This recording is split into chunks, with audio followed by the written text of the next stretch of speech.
ओम शांति। प्रश्न है, बेहद का वैराग्य आ जाए उसके लिए हम क्या क्या पुरुषार्थ कर सकते हैं। एक है वैराग्य और दूसरा है बेहद का वैराग्य। यह दोनों अलग अलग बातें हैं। यहाँ हम बात करेंगे बेहद के वैराग्य के बारे में। बेहद का वैराग्य यानी कि संपूर्ण समर्पण। वैसे तो वैराग्य यानी कि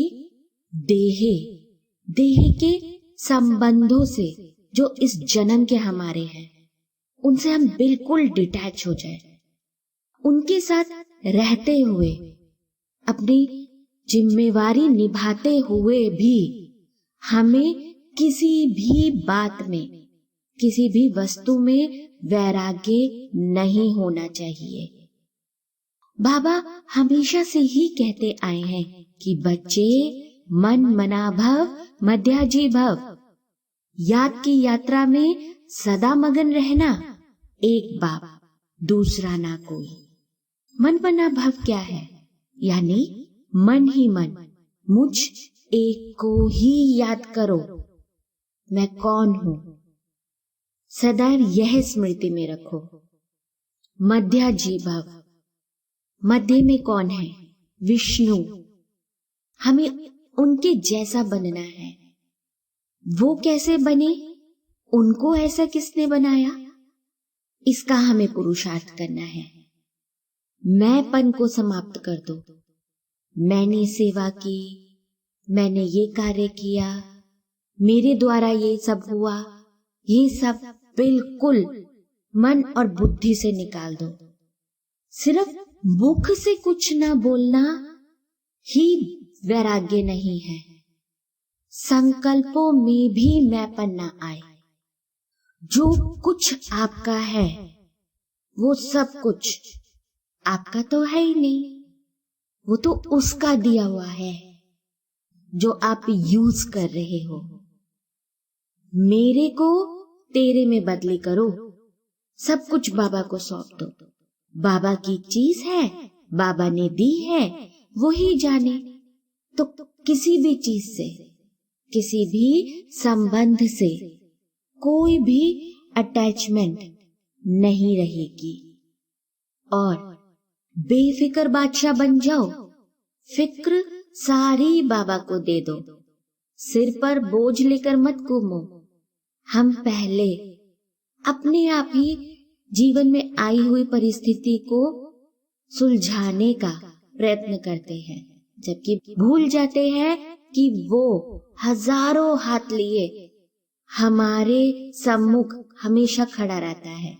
सिर्फ हमारी एक आवाज का ही उसको इशारा चाहिए कि बाबा, मेरे मीठे बाबा, कहाँ हो आप? आ जाओ। खुशी आपकी अपनी अमानत है। कभी दिल शिकस्त नहीं होना। चेहरे पर से मुस्कान कभी भी गायब मत होने देना।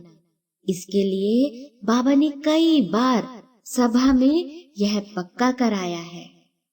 अपने मुस्कुराते हुए चेहरे की फोटो निकालकर अपने पास रखने की सलाह दी है। मायूस होने पर उस मुस्कुराते हुए चेहरे के छवि अपने मन दर्पण में इमर्ज करने की सलाह दी है। सदा बाप के साथ कंबाइंड स्वरूप में रहना। हमारा साथी कौन?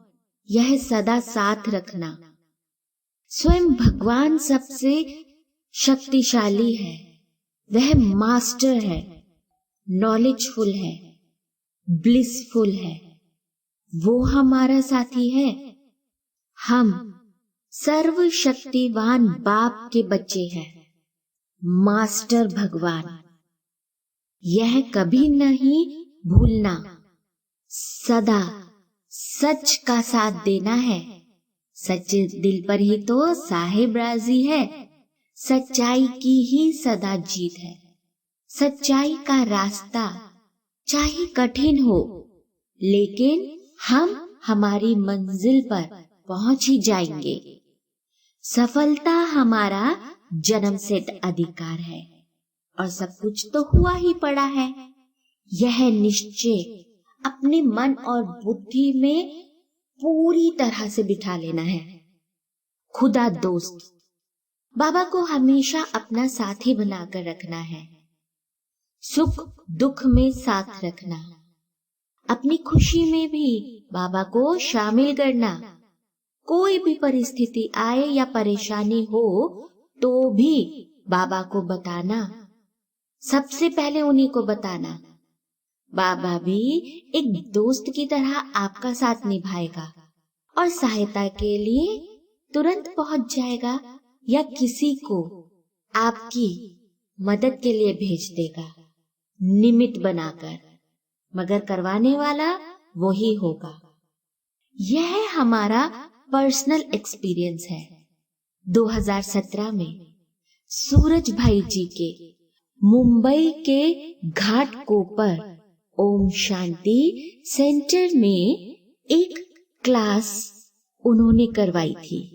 उन्होंने यह पुरुषार्थ की विधि बताई थी, वही हम सब आपके साथ शेयर कर रहे हैं। हमने वो विधि अपना ली। उन्होंने कहा कि मन सहित अपने बुद्धि को बाबा को सौंप दो। ये देह ही भी बाबा आपकी ही है। जब बाबा ही को अपनी बुद्धि भी सौंप दी तो उसी का आपके लिए सभी प्लानिंग वही करेगा। जैसे कि आपकी दिनचर्या, कब और कहाँ जाना है, क्या खाना पीना है, कब उठना और कब सोना है, किससे क्या, कब और कैसे बोलना, कोई भी प्रकार की सेवा, कोई भी डिसीजन बाबा ही लेगा आपके लिए, क्योंकि आपने उसको नियुक्त किया है अपने लिए। बाबा के अलावा कौन आपके सही डिसीजन ले सकता है? वैसे भी करण करावनहार बाबा ही सब कुछ करता और कराता है। हम तो सिर्फ निमित्त मात्र, अपनी सिर्फ एक उंगली का ही सहयोग देते हैं। कराने वाला तो वो ही है ना। तो इन सब बातों को अगर हम जीवन में अपने धारण करेंगे तो हम पूरी तरह से बेहद के वैरागी बन जाएंगे। ओम शांति।